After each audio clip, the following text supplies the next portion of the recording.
Y aquí arranca Madrid Paraguay por C9N, como cada domingo a las 20 horas, listos aquí. Hoy nos tocan Los Olis, una banda nacional totalmente centennial. El tema se llama El Ruido. Está muy buena la música, muy bueno el video. A disfrutar un poco más del video. Y yo voy a estar con dos invitados de lujo quiero decir bien. Carlos Mateo Balbeñi va a estar con nosotros aquí, enseguida yo le voy a dar la mano. Y el diputado Mauricio Espínola también para hablar tanto del Partido Liberal, del Partido Colorado, del país, de la oposición, de lo que se viene. Y al final nuestra querida Mercedes Canese va a analizar la pelea entre Elon Musk y Donald Trump. Un poco más del video, por favor, de los Olis. Dale.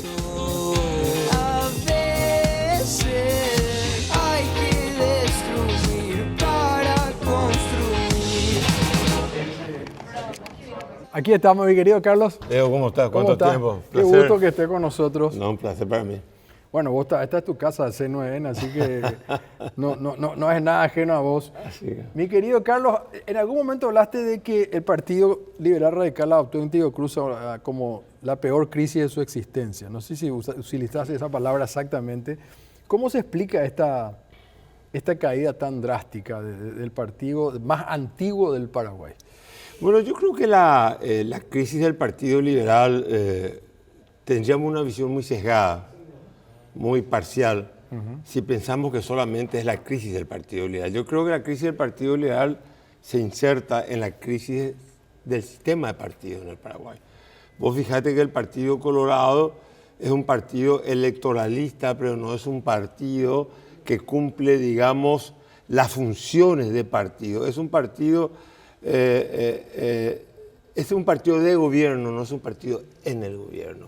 No es el partido que decide 100% todas las cosas.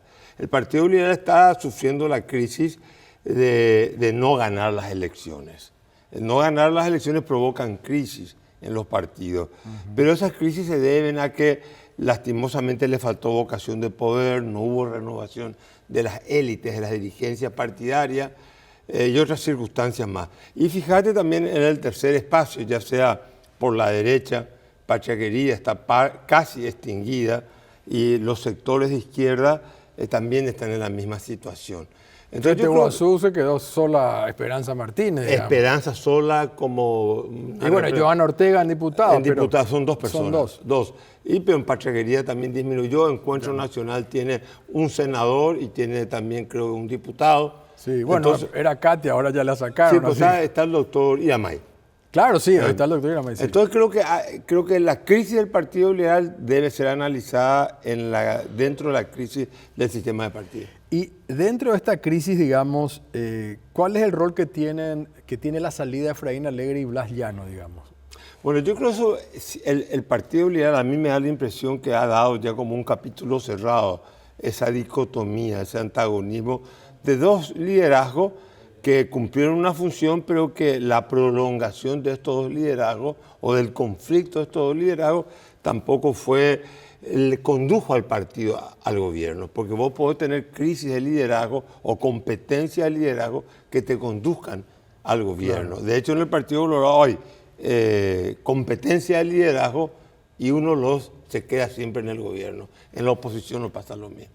Pero en el Partido Liberal esa contraposición de Alegre con Llano, digamos, ¿verdad? Porque en algún momento le hizo mucho daño al partido, le pudo haber ayudado en otro.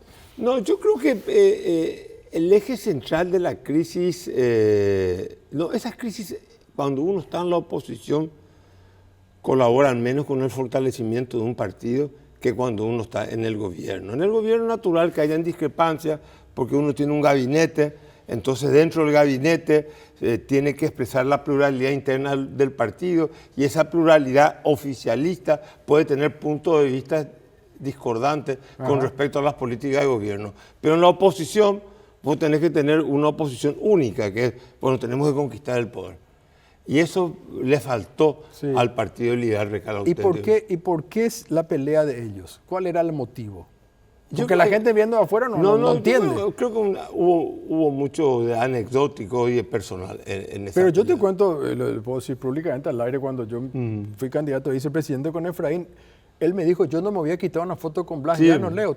Yo ya hoy te digo, en nuestra primera reunión me dijo, yo no me voy a quitar. Y bueno, me cerró la puerta en ese sentido, porque para mí era muy lógico que se quite una foto, que se muestre un partido unido, ¿verdad? Bueno, y esa fue lastimosamente una constante en el comportamiento de Pero Efraín. ni quitarse una foto, ¿por qué? Y bueno, esas son cosas que hay que preguntarle a él, ¿verdad? Pero yo creo que fue un error en todo caso. Si me preguntaba a mí, es un error, de todo punto de vista, ¿verdad? Pero hay, por ejemplo, por el otro lado decía, creo que no sé si fue el líder amarilla, cuando él era candidato a gobernador, que el equipo Blas Llano no peleó por su candidatura. Que al contrario. Mira, yo no, esos son, te digo, comentarios post derrota electoral. Exacto. Lo que yo creo que el Partido Liberal, que todavía tiene un rol que cumplir en el Paraguay, en el contexto de una oposición unida, porque tampoco el Partido Liberal no va a tener viabilidad electoral solo. No. Acá hay que entender en el contexto de una oposición unida, y una oposición unida no solamente para decir vamos a desplazar al Partido Colorado del poder, sino una oposición unida para decir vamos a hacer esto con el Paraguay. Hay muchas cosas que hay que hacer en el Paraguay, en materia energética, en materia del Tratado de Itiipú, en materia de la caja fiscal, en materia de la educación, en materia de la seguridad social, en materia del IPS, en fin, hay muchos cambios que hay que introducir. Entonces, si la oposición unida, en armonía, no te voy a decir todos uniformados en el pensamiento, No, porque eso es imposible, pero sí con un programa concreto de acción sobre el gobierno, demostrándole a la gente que se ofrece otro estilo de gobierno, otra alternativa, otra cultura administrativa, superadora de lo que hay, no se va a ganar las elecciones. Quiero ampliar eso en el próximo bloque. No quiero salirme de tu partido en esta parte porque quiero saber qué nuevos liderazgos hay post Alegre y post Llano. Y yo creo que están generando... ¿A quién hay que seguir? Si uno no, dice, yo no, eso creo... o sea, la audiencia, ¿a quién le sigo? O los periodistas. No, hay figuras nuevas que están emergiendo, yo lo he visto emerger. Bueno, Nakayama salió del partido, está la senadora Celeste María, no sé si ella quiere ejercer un liderazgo, pero está Ricardo Estigarribia, está Arcíes Rivero, está también Eber Villalba. ¿Tienen pasta para el liderazgo nacional? Porque yo me acuerdo que, guste o no guste, el que hacía oposición era Efraín Alegre. Ya sea contra Cartes, contra Marito, él era, vos veías un opositor y era él. Bueno, pero está demostrado que esa no es la fórmula para llegar al poder. No, porque... Digo nomás, ¿quién es la cara del liberal del opositor? Es que no hay una cara opositora hoy en día. No hay una oposición, hay un vacío dentro de la oposición. No está Lugo tampoco. No está Lugo tampoco, ¿verdad? Y Lugo, sin embargo, fue una persona que se incorpora a la arena política sin haber estado previamente en la política. Exacto. O sea, nunca fue el rostro de la oposición Lugo y ganó las elecciones. Entonces yo creo que el Paraguay ofrece caminos que hay que imaginarse para llegar al poder. Quizá hay que ser más ingenioso en el Paraguay para desplazar al Partido Colorado que para ganar en la Argentina o en otros países. ¿Por qué? Porque esta es una estructura muy arraigada, la estructura del poder del Partido Colorado, muy vinculada a los sectores conservadores de la sociedad paraguaya. Entonces vos tenés que entrar a romper un pacto histórico que ya lleva más de 70 años. Sí. Y entonces si vos querés romper ese pacto histórico, le tenés que decir a esos que sostienen ese pacto histórico, saben que nosotros vamos a gestionar mejor sus intereses que, digamos, la estructura obsoleta del Partido ¿Y este Colorado. nuevo liberalismo que se armó, qué pensás? Está como yo creo movimiento. yo creo que tienen que incorporarse gente nueva a la política, la sangre nueva es positiva, son jóvenes, tienen que aprender.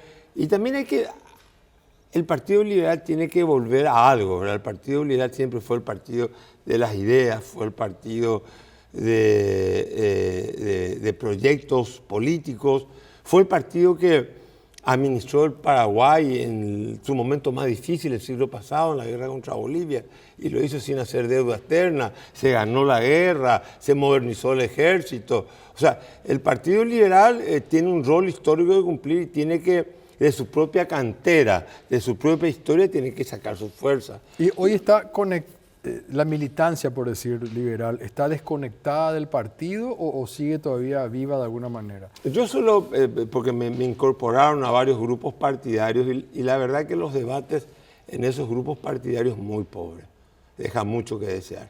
Pero eso creo que también, repito, es una cosa transversal a todos los partidos políticos.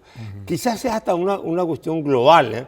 No creo que la democracia o la política en general se haya deteriorado de tal manera solamente en el Paraguay. Creo que es un fenómeno global. Pero a nosotros nos toca eso con un modelo que no pudimos cambiar. Los otros países pudieron cambiar modelos, profundizaron la democracia, avanzaron en la democracia. ¿Vos ves que, por ejemplo, que en el Partido Liberal hayan debates internos, no hay nada conferencias? Porque yo recuerdo, Carlos, que después de las elecciones, ahora en el 2023, fueron en abril, ¿no?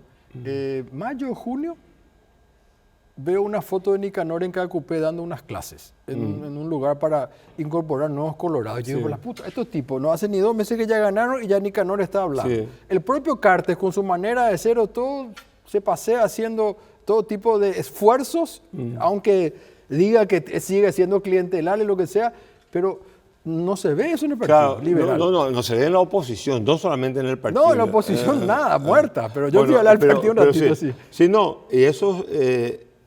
el Partido Colorado tiene la gimnasia del partido que está en el poder.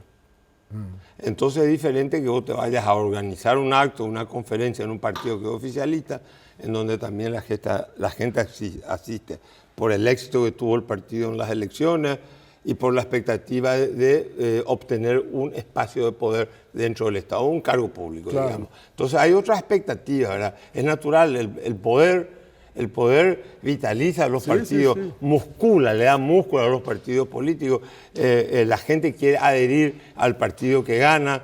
El que se considera ingeniero, arquitecto o abogado y que quiere hacer carrera política o que quiere hacer carrera pública, entiende que es más fácil por el Partido Colorado que por un partido que está en la oposición hace 70 años. ¿Y cómo se puede recuperar la confianza del liberal después de tantas derrotas, digamos? ¿Cómo recuperar esa confianza? Y yo creo que con actitudes firmes, yo creo que las elecciones luego del 2028 van a ser elecciones muy, muy sui generis, porque el Partido Colorado siempre tiene un periodo previo de división, pero creo que las heridas dentro del Partido Colorado son muy profundas. Y creo que ha crecido la masa del ciudadano paraguayo, hombre o mujer, colorado o liberal, que ya dice, yo voy a votar al candidato de mi preferencia. Yo noto eso. Yo creo que las elecciones pasadas, si la oposición se presentaba unida, la oposición ganaba. Creo que, lo digo esto con mucho respeto, y yo le voté a él, ¿verdad? Claro. Creo que la figura de Efraín ya era una figura un poco agotada, una figura que se desgastó, es natural, fueron 3 campañas electorales y una vida previa política. Y la gente de repente quiere caras nuevas, quiere oxigenar la política. Vos fíjate que el Partido Colorado, creo que en 7 elecciones, tuvo 7 candidatos diferentes. El Partido Liberal en 7 elecciones le tuvo en 3 a Laíno, en 3 a Efraín y en una a Yoyito Franco. O sea, nuestra oferta electoral se repite. Yo creo que eso es para el elector, después de verte una vez que te votó, ya la segunda vez ya dice, pero vos no sos la solución, vos ya sos parte del problema. Parece que también hay una suerte de mezcla, de híbrido. El elector espera a alguien que sea del sistema, pero que también sea crítico al sistema, que no esté tan en la horma del político tradicional. Entonces yo creo que los liberales hemos ofrecido políticos tradicionales en la chapa. La única vez que se presentó Lugo por la oposición que no respondía a la horma del político tradicional, se ganó. Entonces creo que hay que ver un poco la complejidad de las cosas. ¿Y debería refundarse el partido o reorganizarse? No, el partido tiene que reorganizarse. Creo que el presidente del partido está haciendo un esfuerzo. Creo que van a haber elecciones anticipadas, también eso es positivo. Veremos las municipales. Yo creo que en las municipales el Partido Colorado tiene una penetración muy grande dentro de la sociedad paraguaya. tiene mayor presencia por el Estado. Las municipales son elecciones muy poco participativas y para el 2028, las municipales son en el 26, para el 2028 yo creo que las municipales la van a ganar el Partido Colorado, no sé si en Asunción, pero sí va a tener mayor triunfos en municipios por la estructura del Partido Colorado y por la baja participación. Y en el 2028 los partidos de la oposición, si no instalan la esperanza, o si querés la esperanza o la refutación al sistema existente, o sea, o la esperanza o el enojo, una de las dos, o Payo Cuba o la esperanza, o sea, el enojo o la esperanza. Yo creo que la esperanza tiene más posibilidad de victoria que el enojo. Si no hacemos eso, si no somos capaces, con figuras creíbles, no vamos a ganar las elecciones, ¿no?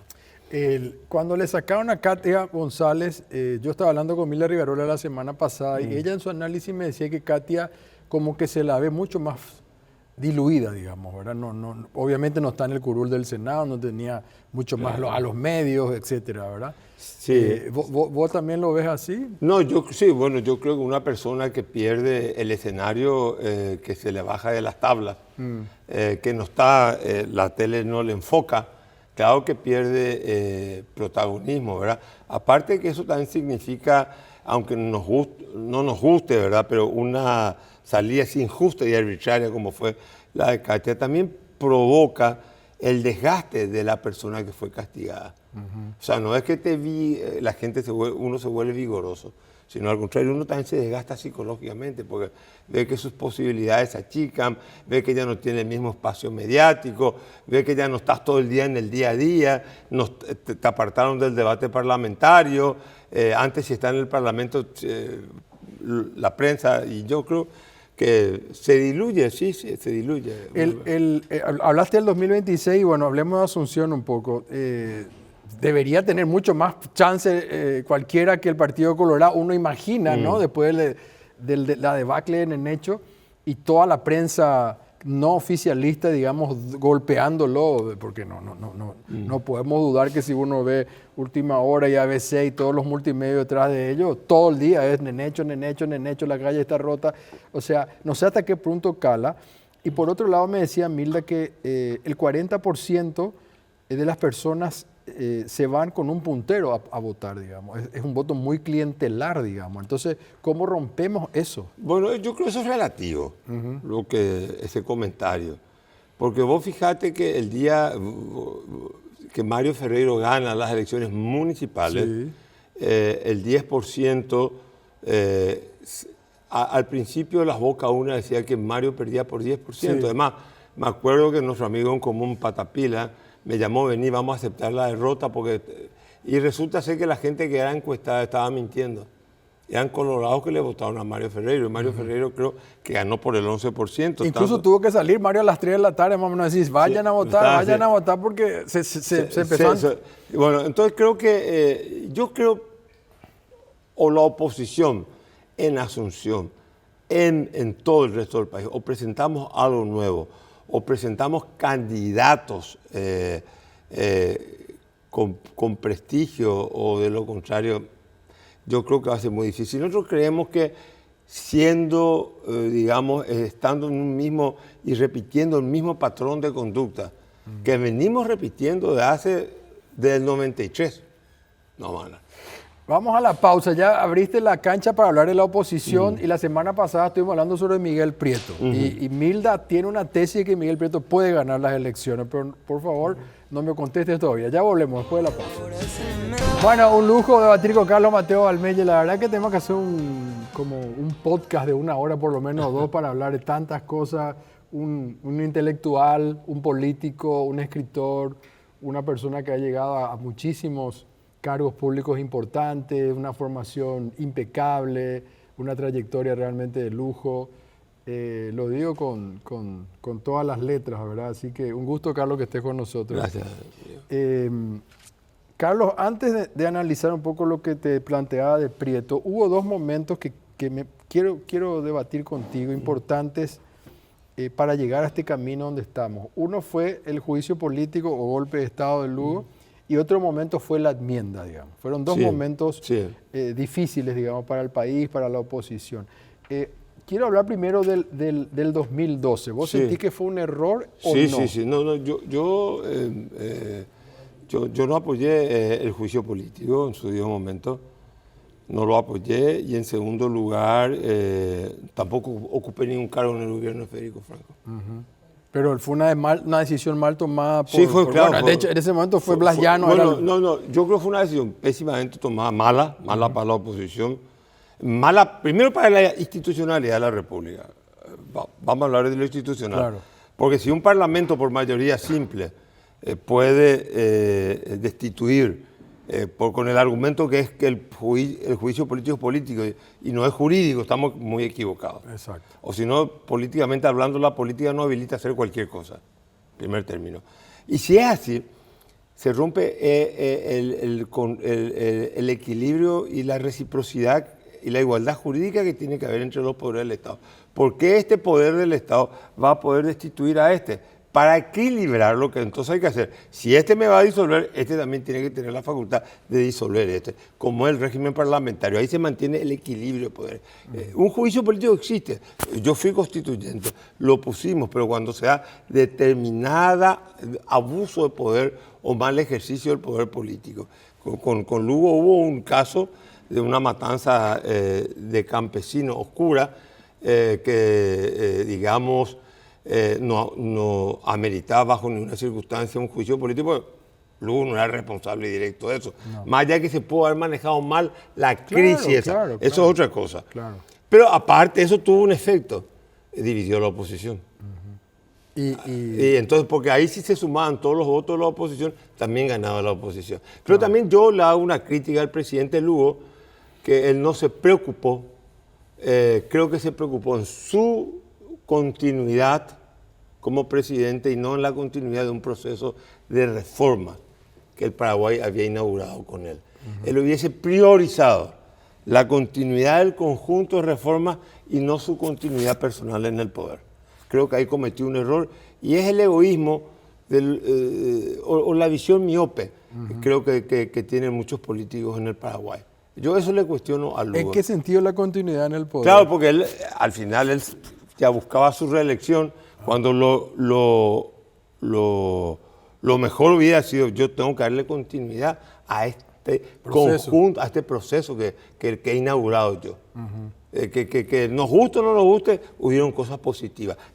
Vaya en la salud, en Itaipú, donde yo estuve, claro. en el Ministerio de Hacienda, o sea, hay cosas en condiciones. Teníamos un lujo, Dionisio Borda, o sea, Esperanza Martínez, Boni, Itaipú. Bueno, o sea, creo que se hicieron cosas, entonces él tenía que haber, pero no, él priorizó y su grupo cerrado, un grupo muy íntimo de él, priorizaron la continuidad del luguismo en el poder, cuando era la continuidad de un proyecto político. A yo eso le cuestiono, pero creo que el juicio político, desde todo punto de vista, no se ajusta a lo que es un juicio político. Muchos a mí me han dicho, recuerdo el caso solamente de una persona que le hice una nota que es Lilian Soto, me dice, el daño que ocurrió para la democracia en el Paraguay, que hoy estamos viendo, inclusive desde este ataque a las ONGs, o no poder hablar de género, o todas estas cosas, tiene que ver, o esta ida más hacia la extrema derecha, viene también de esa ruptura, digamos. O sea, ese proceso que se rompió destapó una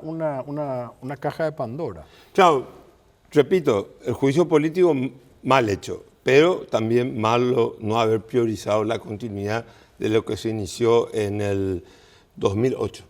Creo que fue un gravísimo error. Y bueno, esa es la miopía muchas veces de los dirigentes políticos que llegan al poder con agendas personales y no con un proyecto de nación. Yo creo que la antesala de la decadencia política es que los políticos no compartan un proyecto de nación.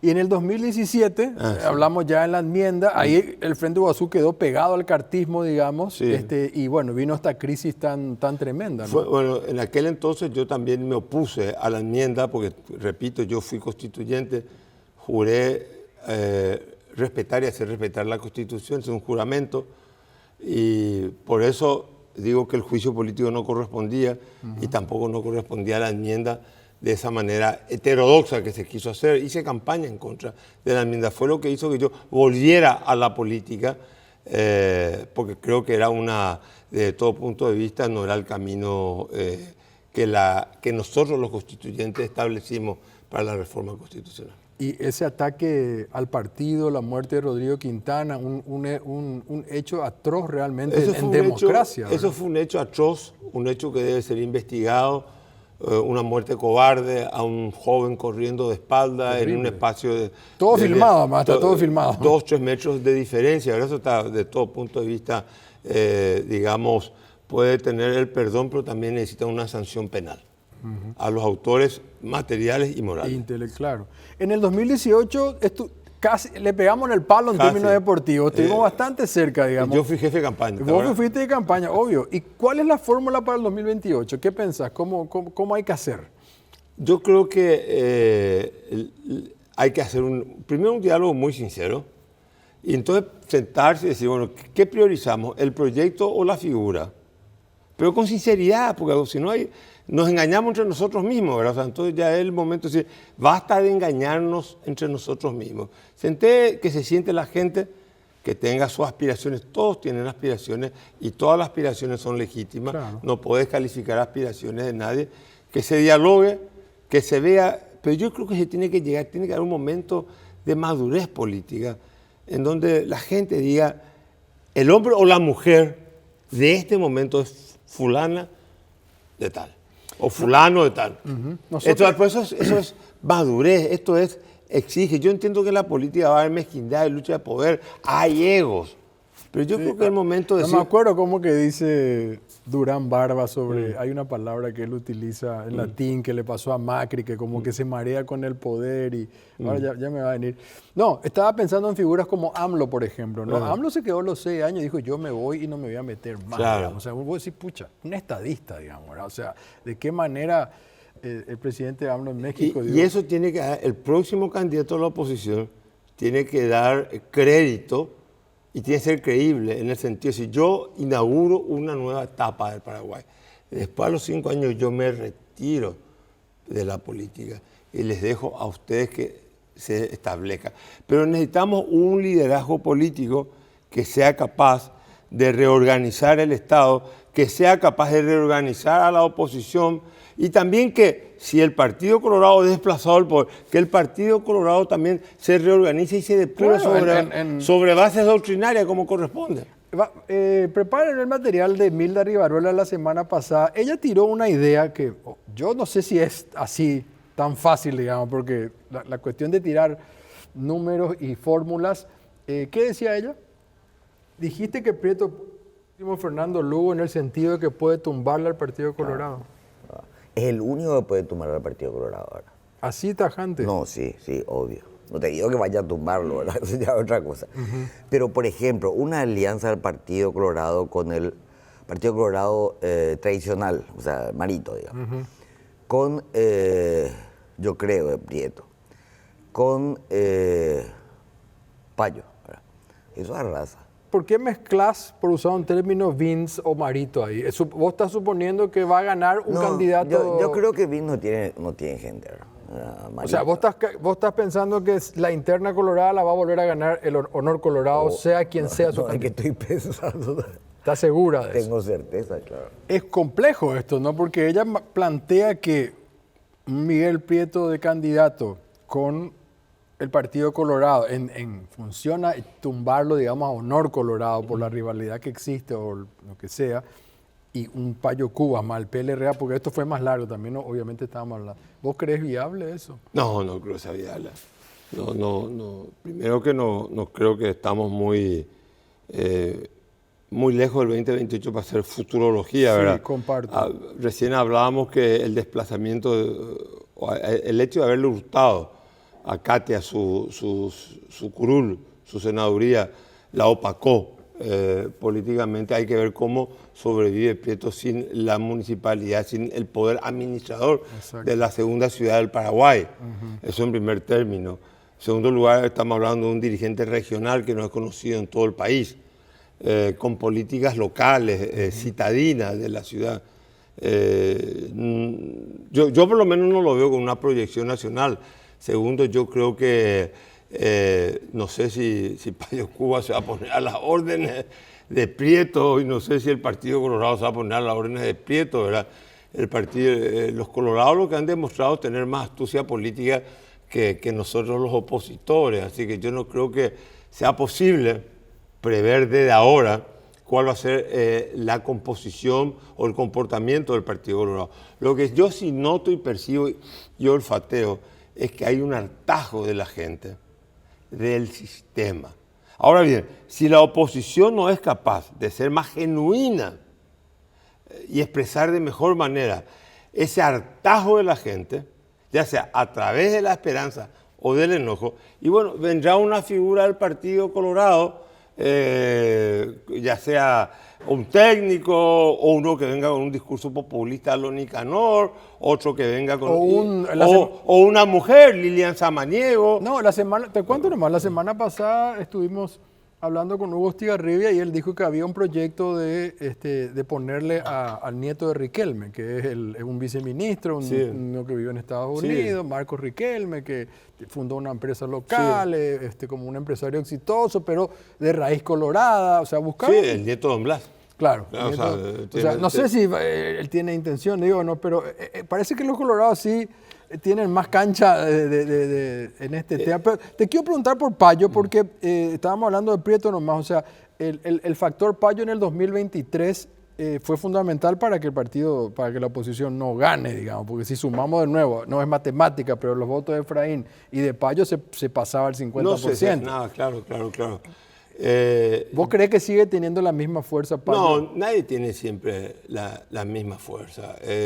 Las campañas electorales son fenómenos dinámicos, no son estáticos. Los liderazgos tampoco son estáticos.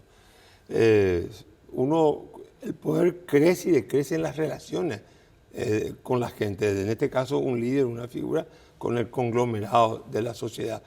Hoy puede ser una relación opaca, descreída, que ha disminuido, y por ahí un hecho eventual, aleatorio, puede no posicionar en un lugar, en el vértice, en la cresta de la ola, a un político que está desaparecido.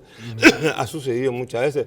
Políticos que estaban muertos resucitaron y hicieron grandes elecciones. Políticos que perdieron elecciones y hicieron después al final una gran elección. Lula sigue siendo el gran dirigente del Brasil. Ahora, si vos me decías a mí... Si Payo hoy conserva su mismo caudal de votos, yo creo que no. O sea, fue unas elecciones en donde la gente estaba muy harta y el resultado del electoral demostró eso, el hartazgo de la gente. Porque como vos decís, Cuba más alegre ganaba la oposición. Sí. Definitivamente, ¿verdad? Sí. ¿Y el Partido Liberal crees que aceptaría una dupla donde no haya un liberal? Es probable. El Partido Liberal, ya digo, tuvo una actitud generosa con Lugo, por ejemplo. Sí. Pero creo que hay que ofrecerle una figura interesante, no cualquier figura. Pero que no esté en la vice, por ejemplo, tampoco. Que diga que sea... Ahí va a ser muy difícil, porque yo creo que hay que tener... madurez. Sí, aparte hay que tener para que el elector liberal, que oscila entre el 20 y el 30%, vote, tenés que tener algo azul en la chapa. Sería un error de la oposición excluir a un liberal de la chapa. No, yo no te planteo excluir por excluir.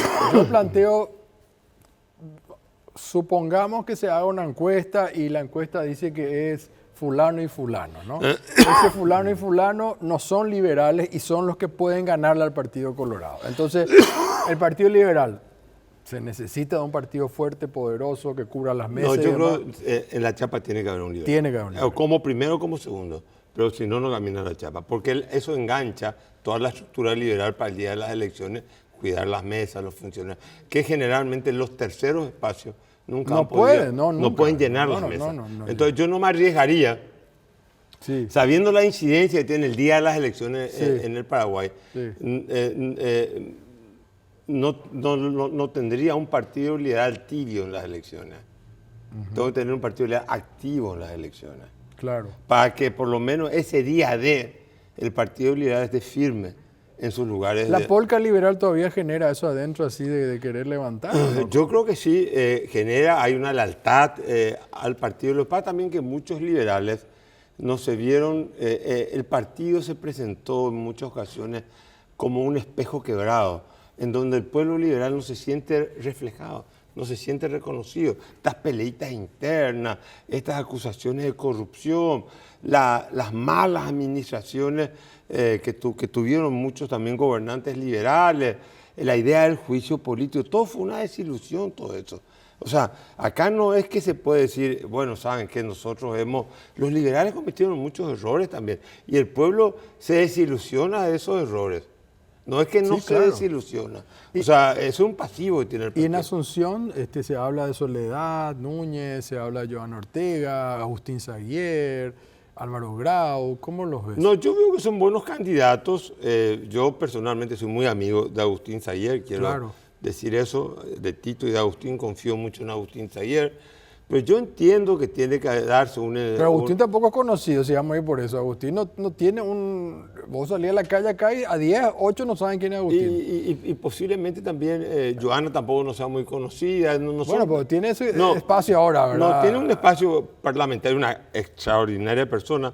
Yo creo que ella está en el Parlamento, está cumpliendo un rol muy importante Sí, en el sí, Parlamento. sí. Y yo creo, si fuera opositor, yo no creo que la oposición se pueda dar el lujo de perder una parlamentaria como Joana Ortega. Te lo digo con toda franqueza. Está ocupando, según Milda, el espacio que tenía de alguna manera Katia en diputado, digamos, esa manera de... Son otros estilos. yo Pero, también pero creo, digo, combativa, sí, digo, sí, de presentarle, de encarar a los colorados, a quien sea. Katia era más espectacular, Sí. más histriónica, más... Sí. Pero yo creo que Joana es otra... Creo que, digamos, son estilos, uno no excluye el otro. No. Pero estoy diciendo que yo creo que Joana cumple un rol muy importante en la Diputación y creo que va a ser una mutilación para la oposición perder una vocera de esa categoría. Ya. Porque a no ser que ella se presente y no renuncie, ¿verdad? Haga Claro. campaña, pero entonces estaríamos diciendo, pero entonces, ¿qué nos quejamos tanto los colorados, ¿verdad? Sí. Bueno, en teoría ella puede presentarse, pedir permiso, ¿verdad? Sí, claro, pero digamos, pero Sí, daría la entiendo, impresión- entiendo. No quiero dejar de... Pero yo confío mucho en la figura de Joana también. Ya. Creo que es una figura importante para el futuro inmediato del Paraguay. Una figura trascendental, Ujú, sí, sin duda. de una gran formación también. Muy, muy buena formación. No quiero dejar de preguntarte por este foro de Madrid que estuvo hace poco acá, donde estaba toda la ultraderecha rejuntada y hasta el propio Peña se fue a abrir ese panel, digamos. Yo creo que, bueno, yo no soy de ultraderecha, no sé si están todos los ultraderechistas. Sé que vino a Abascal de España. No llegó a venir, me parece. No, ¿eh? no sé. Le mandó a alguien, Yo ¿no? creo que... O vino. Pero el Partido Colorado, digamos... Ah, ahí está Abascal, sí vino, bueno, vino. está bien. El Partido Colorado tiene, cualquier partido o cualquier gobernante, tiene el derecho a elegir la ideología de su preferencia. Personalmente, yo creo que el Paraguay lo que necesita es un proyecto político que se inspire en una ideología que busque el equilibrio en el centro, pero que vaya por la izquierda porque nosotros necesitamos hacer reformas sociales. La izquierda, ¿en qué sentido? La izquierda en el sentido de lo social. Nosotros estamos en un proceso de modernización económica, tenemos que crear puestos de trabajo, tenemos que formalizar todavía la economía y las relaciones laborales, pero tenemos también que atender el mercado doméstico, tenemos que atender las necesidades de salud, las necesidades de educación. En esto estoy diciendo, no podemos solamente entrar desde una ortodoxia economicista. Tenemos que, a esa ortodoxia economicista hay que atribuirle metas sociales. O si no, el país se va a volver inviable. ¿Por qué el Paraguay es viable? Porque sigue expulsando mano de obra. Entonces nosotros tenemos, crezcamos económicamente, no podemos ponerle límite al crecimiento ahora, pero también al mismo tiempo entendamos que tenemos que mejorar en salud, tenemos que mejorar en educación, porque somos un pueblo mal atendido en términos de salud y un pueblo verdaderamente que recibe la peor educación de América Latina. Somos la mano de obra peor calificada en América Latina. Eso hay que decirlo con dolor. Y ese es un gran fracaso. Y cuando un niño no sabe leer o escribe mal, o lo que lee no entiende, entonces va a ser excluido del mercado de trabajo. A eso hay que agregarle que la educación se volvió un proceso mucho más complejo porque está esta cosita ahora por medio. Y esto está lleno de información. Y si no se le enseña al niño a discernir qué información es buena y qué información no sirve para nada, es superflua o inútil, estéril, entonces puede ser que nuestros jóvenes estén pegados a esos aparatos horas enteras y no aprendan nada, ni siquiera a pensar. ¿Qué pensaba de Milei? Milei me parece un hombre que primero sus propuestas no las ha cumplido a cabalidad. Yo no soy partidario de un estilo político extremista. Creo que tuvo un gran mérito, hay que reconocer. Ganó en primer término a una estructura que estaba muy desgastada. Hoy él sobrevive del anti-kirchnerismo que sigue habiendo en Argentina. Creo que ganó con un discurso que nadie se animaba a decir, eso también es otro mérito, con un discurso economicista y libertario, como le llaman, eso es muy positivo. Tercero, creo que Argentina necesita uno que otro ajuste, o si no su situación, su estabilidad económica no tiene base sustentable. Por otro lado, de repente, muchos exabruptos que su estilo personal a mí no me gusta. Ratas inmundos, así le trata a la oposición, a la prensa. A la oposición, a la prensa, creo que se busca enemigos. El que gobierna es el que tiene que preocuparse de la gobernabilidad, no el que está en la oposición. ¿Quién es el mejor estadista que hayamos tenido en América Latina? En los últimos tiempos. Sí. Bueno, yo creo que, aunque son bueno, a ver un poco, desde el punto de vista del establecimiento de las libertades públicas, amigo en común con tu papá también, el presidente Raúl Alfonsín de la Argentina, creo que era un buen discípulo de Alberdi, el jurista y filósofo argentino, ¿verdad? El hombre de la libertad, el hombre que ancla la acción política en la ética.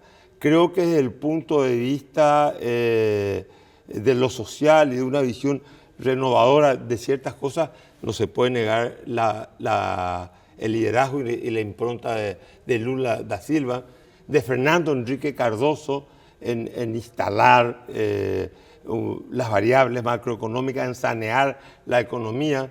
En Julio María Sanguinetti, un portento cultural, pero aparte un hombre de sentar ciertas prioridades en el gobierno y de lograr eso. En materia nos guste o no nos guste, en materia de orden público, no se puede negar el aporte. De hecho, sigue siendo el político más fuerte en Colombia por algo de Álvaro Uribe Vélez, ¿verdad? O sea, vos podés decir lo que quieras, son para mí políticos que, te guste o no te guste, te estoy hablando de América del Sur, han marcado, creo, una impronta. Cardoso en el ordenamiento macroeconómico, le dio contenido social. Lula a la política, Sanguinetti priorizando determinadas cosas, Alfonsín, ética e institucionalidad. ¿No te olvidaste del Pepe? Bueno, el Pepe Mujica también, de cierto, tenés razón, fue un gran estadista, fue un hombre que es muy importante. Ese es un ejemplo de hombre también, que llega al gobierno y deja sus rencores, sus batallas, sus dogmas ideológicos, y dice, yo voy a gobernar con el sentido común, con la luz que los hechos, que la realidad me está proporcionando. Yo creo que es cierto, Mujica fue un gran humanista y fue un hombre que, digamos, su carrera como político, de alguna manera contradice totalmente su carrera o su compromiso como guerrillero.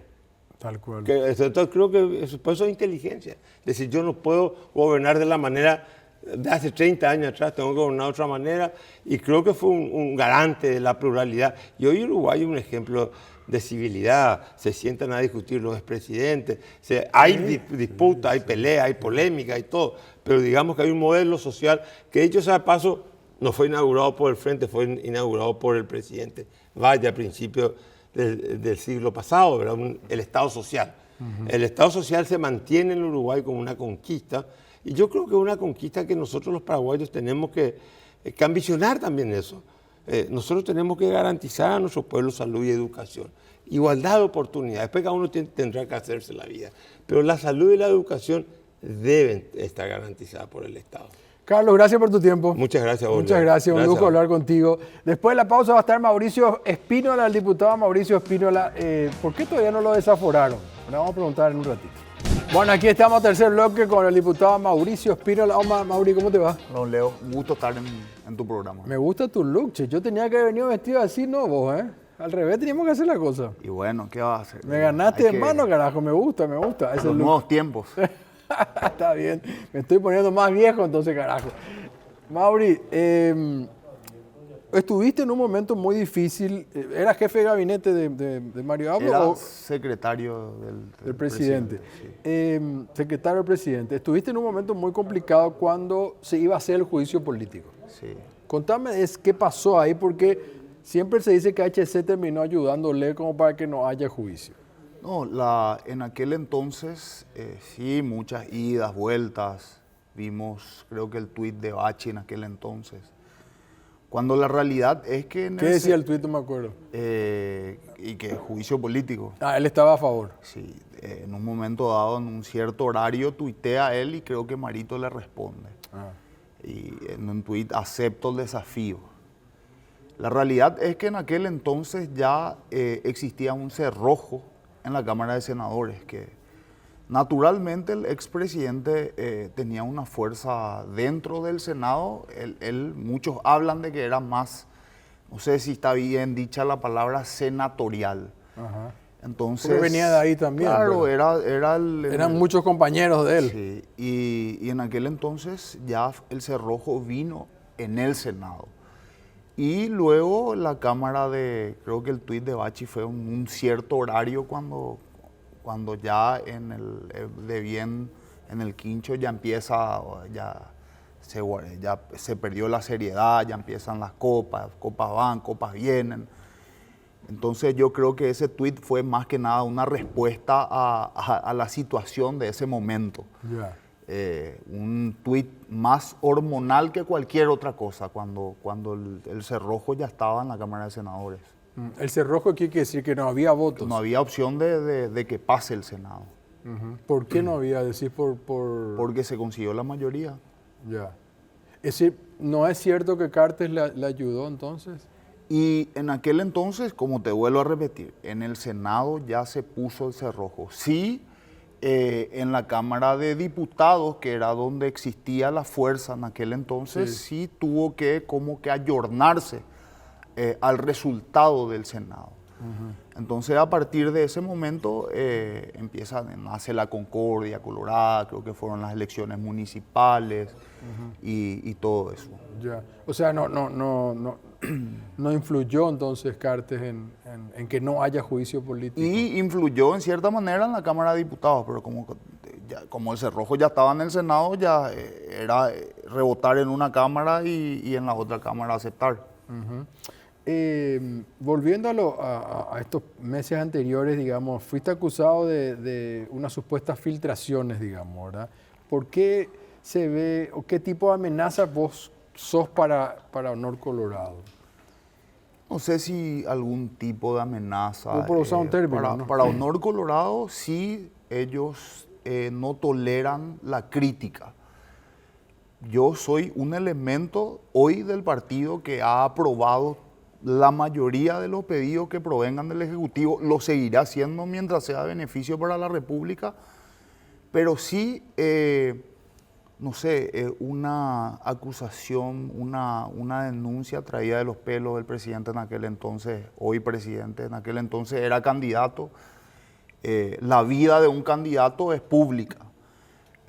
Ahora, los términos jurídicos no puedo tocarlo porque de eso se encarga mi abogada Cecilia Pérez, pero sí yo creo que es una imputación totalmente política. Sabemos que la Fiscalía hoy está al servicio del Poder Ejecutivo por la mayoría que tienen en el Congreso, pero nuestro no desafuero, por más que nosotros hayamos puesto a disposición nuestros fueros, porque los fueros son de la Cámara, muchos colegas decían, no, esta es una causa política, nosotros no, por más que vos zapatees, renuncies, nosotros no te vamos a sacar los fueros. Lo mismo ocurrió para el expresidente de la Cámara de Senadores. Entonces es como que un mensaje que para la Contraloría, la Corte Suprema de Justicia y para la Fiscalía, que si bien Honor Colorado hoy tiene la mayoría, con ayuda de ciertos satélites que le dan esa mayoría, no tienen los 2/3, están muy lejos de tener los 2/3. En diputados decís. Tanto en diputados como en el Senado.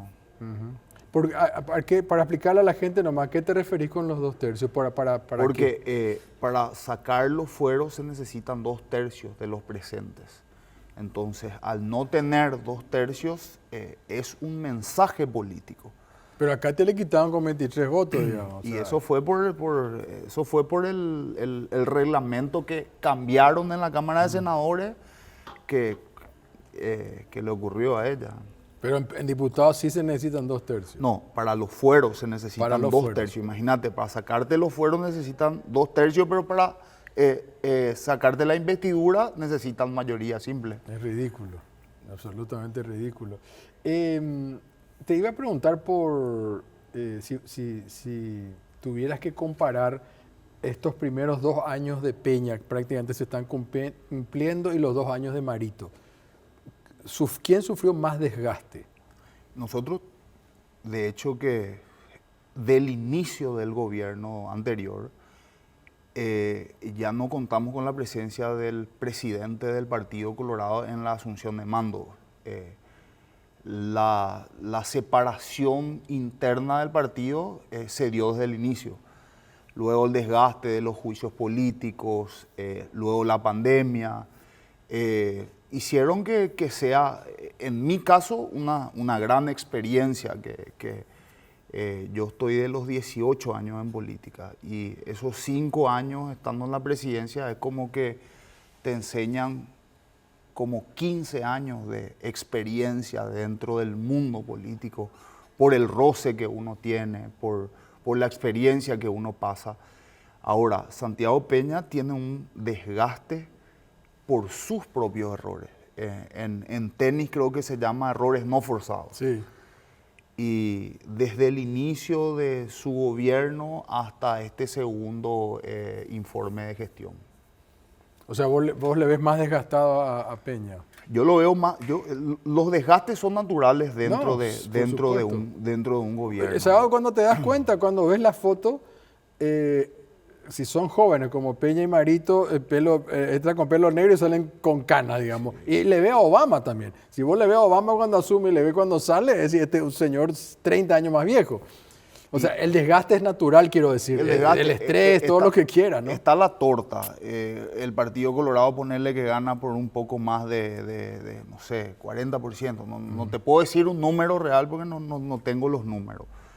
Automáticamente del 100% de la torta, muchos quieren ocupar espacios. Entonces se te reduce ya el 100% aproximadamente hasta la mitad. Y ahí van ocupando. Acá la ventaja que tiene Santiago Peña es que él tiene una elección, o tuvo una elección inmediata 3 años o 3 años y medio después de haber asumido. A nosotros nos tocó el juicio político, nos tocaron elecciones municipales que si bien logramos encontrar consensos, luego tuvimos la elección general que ya está ahí el resultado. Y algunos estaban pidiendo del propio Partido Colorado, de Honor Colorado, cambios en el gabinete. Le escuché hablar a Trata Puada, hablar de, ¿cómo que dijo? Hombres de refresco o mujeres de refresco. ¿Vos cómo ves ese tema de los ministros? Y yo veo... si tuvieras que analizar algunos ministerios, digamos. Hambre Cero, en sus comienzos se presentaron verduras podridas, quisieron ponerle penalizaciones a las empresas. No existe una sincronización entre la agricultura familiar local y la provisión de alimentos. Ellos hablan como Hambre Cero, como un producto estrella de su gobierno, pero yo veo como la caja de los gobernadores, donde los que son senadores hoy temen al liderazgo, sobre todo a la caja de los gobernadores, que es hambre cero. El otro día yo decía que es como una droga que llega en pequeñas dosis a los intendentes. Ajá. Entonces, ellos, hace poco escuché un rumor de que los gobernadores planteaban reelección de los gobernadores en concordancia con ciertos senadores. Mira, eso es comentarios que yo escuché de ciertos gobernadores que ojalá no sea cierto para la República. Eso va a representar si haces una reforma o haces vía enmienda. Entonces volvemos otra vez a la vieja discusión si se hace por reforma o se hace por enmienda. Entonces yo veo que cosas emblemáticas como la ministra de Salud, lo que ocurrió en Villarrica, en contubernio con el propio gobernador que quiere ser el próximo vicepresidente. Entonces querían apurar la inauguración de una unidad de terapia y ocurrió lo que no tenía que ocurrir. ¿Qué pasó? Hasta hoy yo solicité que se vaya el superintendente de salud, Melgarejo, el doctor Melgarejo, para explicarnos el resultado de la auditoría. Una auditoría que ha sido tajante en contra de la gestión de la ministra. Hasta hoy no pudimos hablar con él, hasta hoy no se fue a la Cámara de Diputados. Yo no sé si el presidente vio el resultado de esa auditoría, porque si uno ve el resultado de dicha auditoría, la ministra hoy debería estar fuera del cargo. Yo no sé cuál es el afán de mantenerle a la ministra. Después tenemos inseguridad. Antes de ayer entraba enfrente a mi casa un ladrón, salió de la casa, entró a la otra casa, salió de la otra casa, entró al lado de mí. O sea, al salir, esto no puede pasar a todos. Qué terrible. La inseguridad, yo creo que hay muchas cosas que el presidente obvió dentro de su informe, además de su sobreactuación. Él parece que todo el tiempo está sobreactuando como Colorado. Mencionó a ciertos prohombres del Partido Colorado, la historia del Partido Colorado, cuando la realidad es que a nosotros, los colorados, nos incomoda su sobreactuación. No hace falta sobreactuar. No se le cree. Nadie le cree de que es colorado. Ahora, en una carta, digamos, mandan al Senado, digamos, una carta firmada por justamente Peña, el canciller, para nombrar a Leite embajador en Estados Unidos. ¿Lo quiere mandar afuera por sus críticas o por qué crees que le quieren mandar a Estados Unidos? Mira, vamos a poner el ejemplo de la ley de ONG. Uh-huh.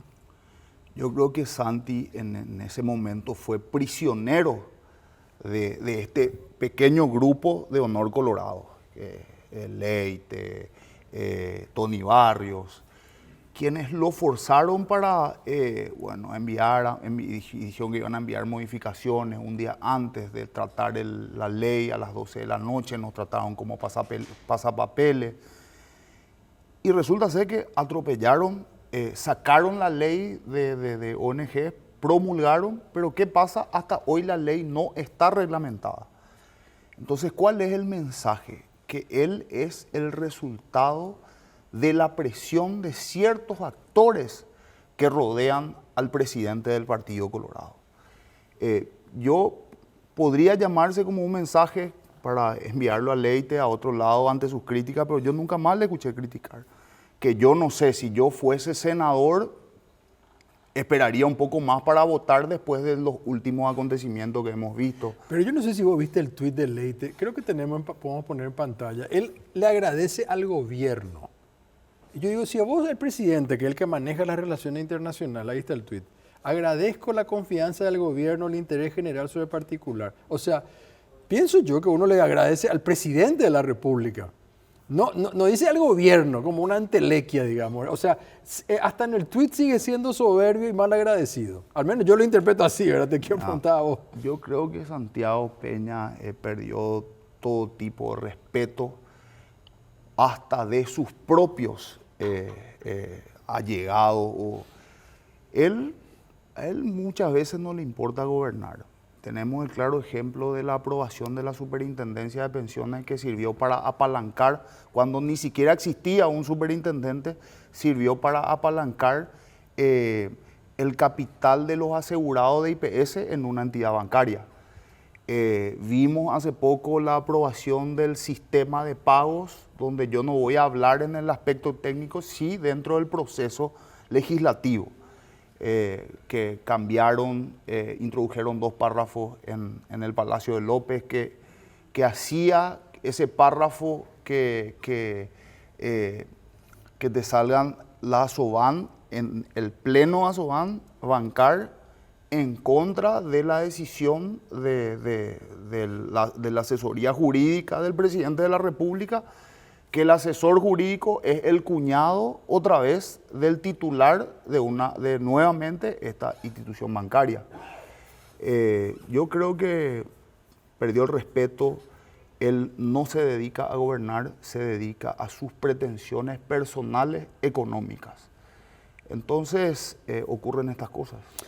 Antes de ir a la pausa te quería preguntar si dentro de vos notás que del oficialismo colorado también hay una ruptura, digamos, este grupo más cercano que decíamos, Leite, Tony Barrio. Tony Barrio incluso tiene la foto de Horacio Cartes y no la del presidente Peña en su despacho, digamos.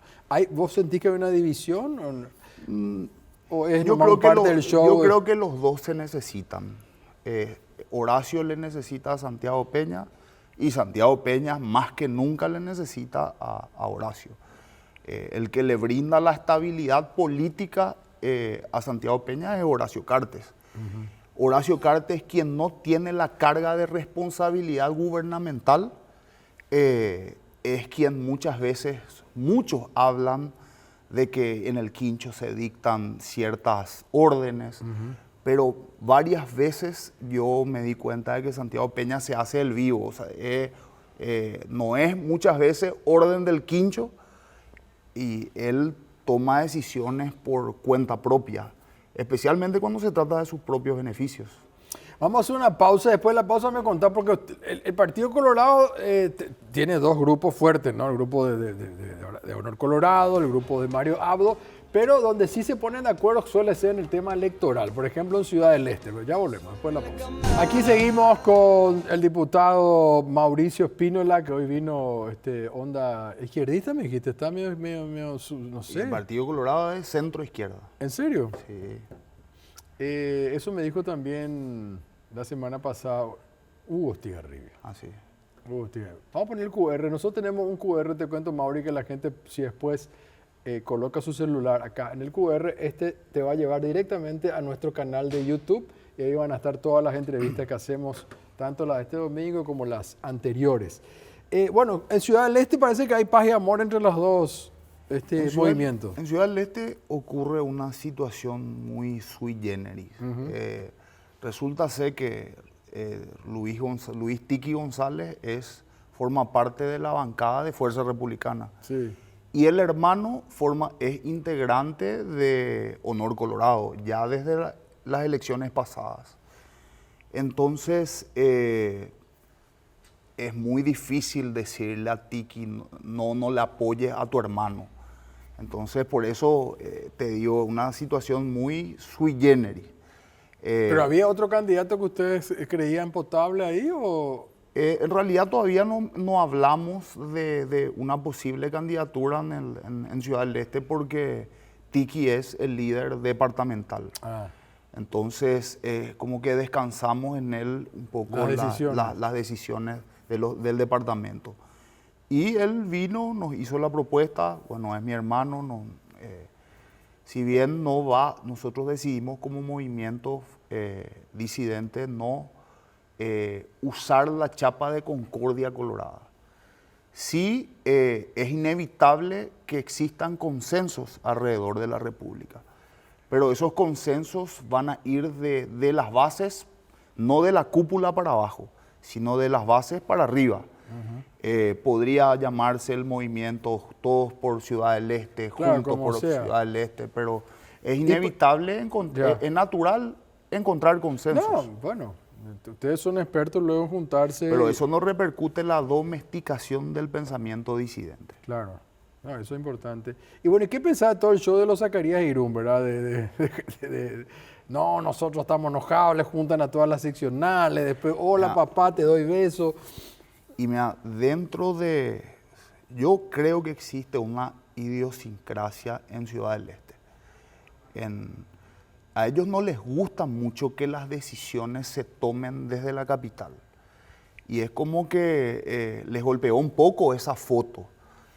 Y naturalmente Javier Zacarías es un dirigente antiguo del partido y en el oficialismo uno se fortalece con las bases del partido. Nosotros hoy, yo tenía 16 presidentes seccionales conmigo, Dani Centurión creo que tenía otros 12. Teníamos la mayoría de los presidentes seccionales en Capital. Ahora que somos disidentes yo me quedé con uno, Dani se quedó con uno. Entonces, es como que Javier Zacarías utilizó y está en su papel, en el papel de oficialista. Bueno, vamos a hacer una plenaria de los presidentes seccionales. La mayoría de los presidentes seccionales reclama que no se les consultó. Y otra vez, el discurso, bueno, Ciudad del Este, que yo entiendo, yo aprendí eso, que no solamente Ciudad del Este, sino que a nadie del interior le gusta las decisiones de cúpulas. Y fue eso, fue el sentir natural de las bases. Yo fui presidente seccional y nada más. ¿Cuántos años tenés, Mauri? 36. Sos muy joven, ¿eh? Y acá en Asunción está Dani Centurión como candidato de ustedes. Está Dani Centurión. ¿Y sería Bernal por el partido, por Honor Colorado? ¿O Luis Bello? ¿O quién? En primer término creo que era este muchacho, el hermano Nelson, Federico Mora.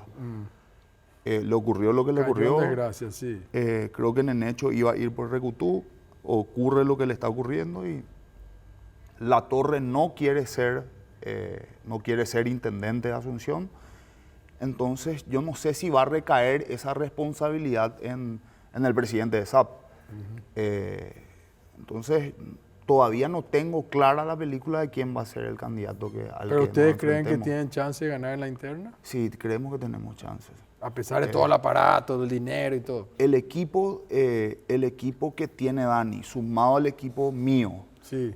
porque en estos últimos días estaban hablando Hugo Ramírez, Juan Villalba, que voy a hacer un comentario general para sacar una conclusión particular. Arnoldo Vince es nuestro candidato a presidente de la República. Sí. A mí me da mucha alegría volver a verle a Hugo Velázquez con mucho entusiasmo salir a construir. Estuvo en la seccional 40 con Hugo Ramírez, Juan Villalba, que ambos son candidatos a intendentes. También me da mucha alegría verle a Lilian Samaniego, Juana Fara, Arnaldo Samaniego salir a construir. Porque ¿qué representa esto? Que volvió el dinamismo al Partido Colorado. No existe ya más un pensamiento unificado. De a poco la dirigencia del partido está en un partido de hombres libres. Naturalmente la disidencia es la suma de individualidades. En algún momento Arnoldo, Hugo Velázquez, Lilian Samaniego se van a sentar a conversar. El mejor posicionado, hay que tener la madurez política, el mejor posicionado es quien lleva la candidatura. Para enfrentar la interna. Para enfrentar, lo mismo pasa en Asunción con Dani Centurión. Dani Centurión, Hugo Ramírez, Juan Villalba y Arnaldo Samaniego. Nuevamente, a mí me da mucha alegría ver a todos estos actores salir a construir y no tener el pensamiento, el unicato que existe en Honor Colorado, donde se baja una línea. Nuestra línea de pensamiento siempre fue esta. Enseguida vamos a preparar qué decía la semana pasada Hugo Estigarribia, te quiero escuchar un comentario sobre él, pero recién dijiste que vos crees que el Partido Colorado es de centro-izquierda. Sí. Y sin embargo Peña en su discurso, lo primero que hizo fue fustigar a la izquierda. Sí. Es más, la izquierda en este momento en Paraguay está reventada, porque antes estaba Lugo, habían 6 senadores, 7 se terminó con 8 el Frente Iguazú, o sea, y vos podías decir, bueno, me voy contra el hombre más popular que es Fernando Lugo, pero en este momento Lugo está en su casa descansando, entonces, ¿cuál No entiendo. Mira, a mí me pareció un acto de mucha soberbia por parte del presidente. Uno no puede desmeritar a ningún tipo de liderazgo. El Partido Colorado siempre se caracterizó por tener muchas corrientes. ¿Por qué digo centro-izquierda? Porque somos un partido social, somos un partido agrarista, un partido democrático, pluralista, somos un partido de progreso. Entonces existe una amalgama de pensamientos dentro de nuestro partido, que yo, en mi caso personal, no le faltaría respeto a otros partidos, por más de que esté extinto, por más de que esté en funcionamiento. Me pareció un acto de mucha soberbia. Además que yo aprendí a convivir en la Cámara de Diputados, a mí quienes me dan la fortaleza o me dieron la fortaleza en su momento fue la oposición, cuando el tema de los fueros. Y aprendí a convivir con otros actores de otros partidos, con lo cual uno aprende su ideología, su pensamiento. Hay muchos pensamientos que yo tengo generacionalmente que a un colorado le parecería, no sé, esta es una nueva corriente del coloradismo, que le parecería algo, no sé, este es el ala progresista del Partido Colorado. Pero sí, yo creo en la... Bueno, de todo eso, perdón, hablamos la semana pasada mucho con Hugo Estigarribia y nos recordábamos que Nicanor habló incluso de un partido más social justamente, ¿verdad? En su momento. Pero ¿qué decía Hugo Estigarribia? Vamos a hacerle escuchar a Mauri. Lo de Vince me parece inteligente y oportuno en la interna colorada. Y lo de Aliana, sin embargo, hablan de que los están sacando prácticamente de la cancha lentamente. A pesar de todo lo que dicen y todo, están buscando un candidato de un perfil empresarial, un outsider, incluso tiene nombre y apellido para algunos, ¿verdad? ¿Quién? No quiero adelantar, ¿verdad? Pero tira. El nieto de Blas N. Riquelme, me hablaron de que le ofrecieron a él. El nieto de Blas N. Riquelme. Marco Riquelme, el hijo de Jorge, que es de Macei y todo, que ahora es viceministro. Ah. El nieto de Riquelme y está casado con la nieta Argaña. Es de familia tradicional colorada, pero con perfil empresarial fresquito, estudió en Estados Unidos, un empresario exitoso, el padre también, ¿verdad? Entonces, de una prosapia colorada, pero fresquito. Algo así está buscando, dicen que los corrillos, ¿verdad? No me consta, pero sí me hicieron saber que llegaron a ofrecer a él. No sé si él va a aceptar porque es entrar bajo el ala de HC. Cuidado. ¿Qué pensás? No sé, o Vince ya es candidato de usted, ya lo dijiste, ya está. Sí. En el honor colorado. ¿Aliana está así tan desgastada como plantea Hugo o no? Yo vi una medición, por llamarlo ejemplo, por decirte un ejemplo, Villarrica. Nosotros perdimos en Villarrica lejísimo con Arnoldo Vince. Hubo una medición ahora de 650 casos donde Arnoldo tiene una ventaja, tiene 26%, Aliana tiene 21%, le sigue Hugo Velázquez, tiene 3,5% y Juan Carlos Baruja 2%. Bueno, por supuesto que esta no es, eso el día de uno materializa. Claro, es una foto del día, es como se dice en la encuesta, una foto del momento. Sí. Yo lo conozco a Marcos, un empresario exitoso. Sería un lujo para nuestra generación tener a una persona, yo no sé si todavía como candidato a presidente. Él es actualmente viceministro del MIC, sí. También le conozco, mi amigo es su suegro, Pepe Argaña. Sí, él viene de un linaje colorado, nieto de Blas N.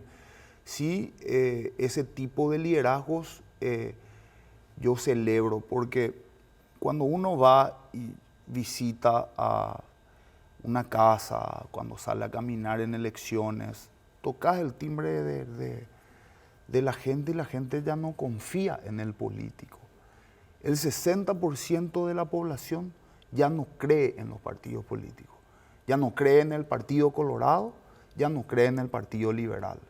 Entonces yo creo que es nuestra obligación tratar de mostrar un nuevo Partido Colorado. Si Marco va a representar una renovación, así como también decía Luis Fervernal podría ser candidato de honor Colorado, nosotros somos todos compañeros generacionales. Donde a mí hoy me toca ser diputado, a otro le tocó ser concejal, a Marco le toca ser viceministro. Entonces ese recambio es muy importante. Vemos a muchos políticos que si bien son fuertes en nombre, pero electoralmente en sus departamentos, a mí venían a visitarme de Itapúa. Vinieron ayer a visitarme, anteayer. Me decían, Mauri, nosotros queremos saber qué vas a hacer vos, porque te vemos tus posiciones, queremos construir contigo. Nosotros tenemos un sueño que es nuestro municipio, pero queremos saber tu sueño, porque queremos tener un equipo generacional. Yo no hablo de una lucha generacional al interior del partido, pero sí un poco la juventud, yo sentí desde el Palacio, ahora como diputado no tanto, pero sí sentí, es como que a los jóvenes existe algún tipo de bullying para los jóvenes. No el joven, ¿entendés? Quédate acá a tomar tereré nomás, ¿verdad? Se va a tereré y después bien vemos. o mal, tengo por lo menos 18 años de militancia activa dentro de mi partido. Presidente seccional, jefe de campaña, apoderado, coordinador, jefe de campaña de Marito otra vez. Fui nexo entre el Consejo de Gobernadores y el Poder Ejecutivo desde el Palacio. Yo creo que viví lo suficiente como para también poder querer aspirar a ocupar un espacio. No más vale. Mauri, gracias por tu tiempo. Muchas gracias. Muy amable. Después de la pausa con Mercedes Canese vamos a analizar la pelea entre Elon Musk y Donald Trump. Bueno, aquí estamos con mi querida Mercedes Canese. ¿Cómo está, Mercedes? ¿Cómo estás? Bueno, lo anunciamos. Pelea que se venía a venir. Sí. Era imposible que dos gigantes egocéntricos, multimillonarios, insoportables como Trump y Elon Musk no terminaran peleándose. ¿Pero qué está pasando? Sí, bueno, ya está generando un montón de memes. Algunos dicen que es una pelea de chiquillos, ¿verdad? Entonces vemos ahí dos bebés peleándose.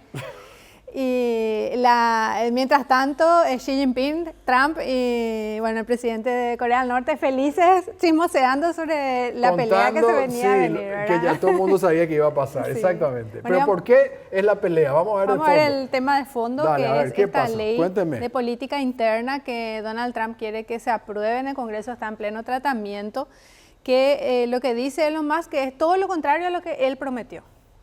Supuestamente Donald Trump prometió no aumentar el déficit fiscal, No más gastos, digamos. no más gastos, no empeorar la situación económica de su país, pero está haciendo todo lo contrario porque la propuesta que él tiene es una reducción de impuestos a los más ricos, finalmente es eso. Extrañamente Elon Musk está en contra de eso a pesar de ser billonario, es ¿verdad? el más rico del mundo. Es muy raro, pero es así. ¿Y cómo se financia esa reducción de impuestos? Hay recortes a los gastos de salud pública, al Medicare, que es tan importante para mejorar un poco la situación de salud. En Estados Unidos sale carísima la salud pública. Entonces va a recortar eso, va a recortar los cupones de alimentos, que es otra de las medidas que ayuda a que la gente más humilde complete su salario, porque mucha gente trabajadora no le alcanza y con los cupones, bueno, también va a recortar eso. Y en cambio sí quiere aumentar el gasto público en deportaciones y gastos militares. O sea, todo lo que sea armamentístico, militar, ¿verdad? ¿No es cierto? Deportación. ¿Y cuánto es la deuda de Estados Unidos? Ahí está. Bueno, la deuda de Estados Unidos es una deuda impresionante. Esto está, puse en números para que tengamos una dimensión. Cuando hablamos de billones, en castellano estamos hablando de un número con 12 ceros. Entonces tenemos acá 3, 6, 9... y 12 ceros, digamos, 36 billones de dólares es la deuda pública. No se puede ni entender, es tan larga que es. Sí. Sí, justamente este artículo de New York Times hace comparaciones para ver, bueno, si gastaste $1 por segundo, ni en 70 años no estarías gastando todo esto. Imposible llegar a esa cifra. Bueno, una cifra asombrosa, ¿verdad? Y lo que va a hacer Trump con estas políticas en 10 años, según Elon Musk, es aumentar ese déficit fiscal Claro, en 3,3. porque él entró, vamos a la siguiente lámina, él entró para cortar el gasto, por eso se armó Sí. un departamento que se llamaba de eficiencia. Digamos. Sí. Bueno, ¿y qué dice Trump? Bueno, que la molestia en realidad de Elon Musk es porque le va a recortar subsidios a sus empresas. Que tiene muchísimos subsidios. Sin los subsidios a Muchísimos. Tesla o a SpaceX Sí. no hubiera podido él Hacer lo que hizo. llegar a hacer lo que está haciendo. Sí, digamos. y ahora ya de haber pasado a recomendar que la gente compre autos eléctricos, dicen, no, nosotros no estamos de acuerdo con los autos eléctricos. Nunca, siempre lo estuvimos en contra. En contra, sí, bueno, Y entonces... lo quiere deportar incluso. Está hablando hasta de deportación. Así es. No solamente no le quiere más para los subsidios, sino que le quiere Que se deportar. vaya a Sudáfrica. Y Elon Musk está teniendo como un arrepentimiento, que A vamos a ver ver, en la ¿qué última pasa? lámina. ¿De qué se arrepintió Elon Musk, Ana? A ver, ¿de qué se arrepintió? ¿Qué pasa ahí? Mira la carita. Sí, bueno. Mira la carita de arrepentido. Está haciendo puchero. Bueno, reconociendo que fue un error haber agarrado la motosierra que le regaló Milei. Sí. Dice, Elon Musk habló con Javier Milei, dejó una incógnita y una crítica. Me dio la motosierra y la mostré, pero fue un error. Sí, sí. Un error libertario, ¿verdad? No, Sí, los él- recortes no tenían que ser A tales. esta altura él se arrepiente de Se algunas arrepiente, cosas, entre sí. las cuales fue recibir la motosierra de Milei. Bueno, así es, así está la pelea entre los hombres más poderosos. Lo que pasa es que este señor está diciendo que quiere armar un nuevo partido político. Sí, exactamente, el partido americano. El partido sí, que sería... Porque para ellos América es todo, pues, Claro, Estados Unidos. ¿No? romper el bipartidismo, cosa bastante improbable en Estados Unidos. Gracias, mi querida Mercedes. Leo. Nos vamos antes que Donald Trump nos tuitee algo, salga con la motosierra, nos quiera cortar.